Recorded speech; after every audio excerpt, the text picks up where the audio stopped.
l-ugwaljanza fuq il-post tax-xogħol u dialogu u drittijiet soċjali. Dawn kienu t-temi li ddominaw it-taħdidiet waqt żjara mill-Ministru għall-Ugwaljanza u Affarijiet Ewropej Edward Zammit Lewis fl-uffiċini tal-General Workers Union waqt laqgħa miftuħa għall-midja mal-Amministrazzjoni Ċentrali u s-Segretarji tat-Taqsimiet tal-General Workers Union, is-Segretarju Ġenerali Sur Joseph Buġejja elenka wħud mill-proposti li ser ikunu qed jippreżentaw għall-baġit tas-sena d-dieħla. Fosthom dik li jitwessa l-kunċett tal-equal pay for equal value u li kull ħaddiem ikun membru f'unjon tal-għażla tiegħu. La d-dinja tax-xogħol inbidlet, aħna din ngħidu li għandu jkun hemm iktar twessija.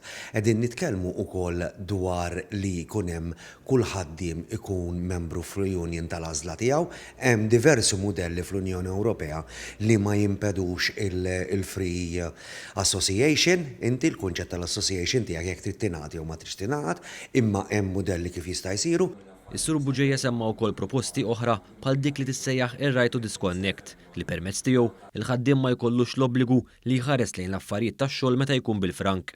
Huwa propona wkoll miżuri oħra dwar forom ġodda ta' xogħol li ma jklassifikawx bħala full-time jew part-time u l-integrazzjoni tal-ħaddiema barranin. Fil-fatt, semma kif il-General Workers Union tottil fuq minn 6,000 membru ta' nazzjonalità barranija. Buġejja kellu wkoll kliem ta' tifħir għal ħidma ta' dan il-gvern sabiex jassigura dritt tal-ħaddiema fuq il-post tax-xogħol. Fost oħrajn semma l-ġlieda kontra l-prekarjat u li ma jistax jiġi kkanċellat il-lif. Il-ġlieda fil-prekarjat ħadet daqqa kbira anki b'diversi miżuri li ħarġu. Anki s-sena l-għaddiet reġgħu ħarġu legal notices ġodda fejn kull impjegat irid jingħata l-payslips il-mod kif jittieħed il-lif li ma jistax jiġi kkanċellat il-lif.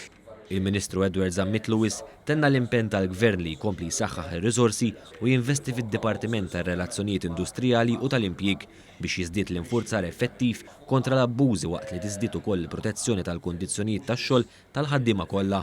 Ma' One News, Zammit Lewis assigura l-impenn tal-Gvern favur l-ugwaljanza u dialogu soċjali fuq il-post tax-xogħol. Naħdmu ma' min ħaddem kif ukoll mal-unions biex inġibu nelliminaw l-inugwaljanza u nġibu ugwaljanza biex inkunu pajjiż fuq quddiem anka in linea ma' dak li għamlet mod koraġġuż b'dak li qed tajt. Mod koraġġuż il-President tal-Kummissjoni l-ġdida von der Leyen li għandha pjan soċjali u pjan għal dak li huwa ugwaljanza. Intant, b'reazzjoni għad-dikjarazzjoni tal-Gvern Ingliż li stqar li l-għada ta' Brexit se jitneħħa dritt tal-moviment ħieles ta' persuni Ewropej, Zammit Lewis saħaq li l-Gvern Malti qed isegwi mill-qrib is-sitwazzjoni u jinsab imħejji għal kull eventwalità.